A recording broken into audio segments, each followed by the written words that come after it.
Hi everyone, in today's video I'm going to show you how to steam or cook green beans in a pressure cooker so that the green beans remain green and also nice and well cooked. To begin, I'm going to be adding the chopped green beans, you can chop it fine or long, into my pressure cooker. I'm going to add very little water to cook in the pressure cooker, just about a couple of tablespoons, not more. Ensure you don't immerse the beans in the pressure cooker because you don't want any nutrients to get discarded. I'm going to sprinkle some salt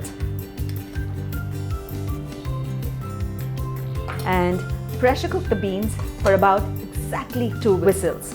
So after 2 whistles, you need to ensure that you release the pressure immediately so the beans remain nice and green.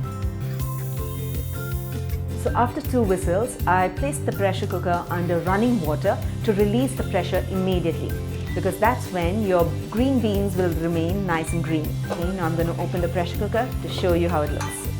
Notice that the beans are just perfectly cooked and it has a bright green color. Now all you have to do is to use it in your stir fries or any other vegetable to make a sabzi or a dish.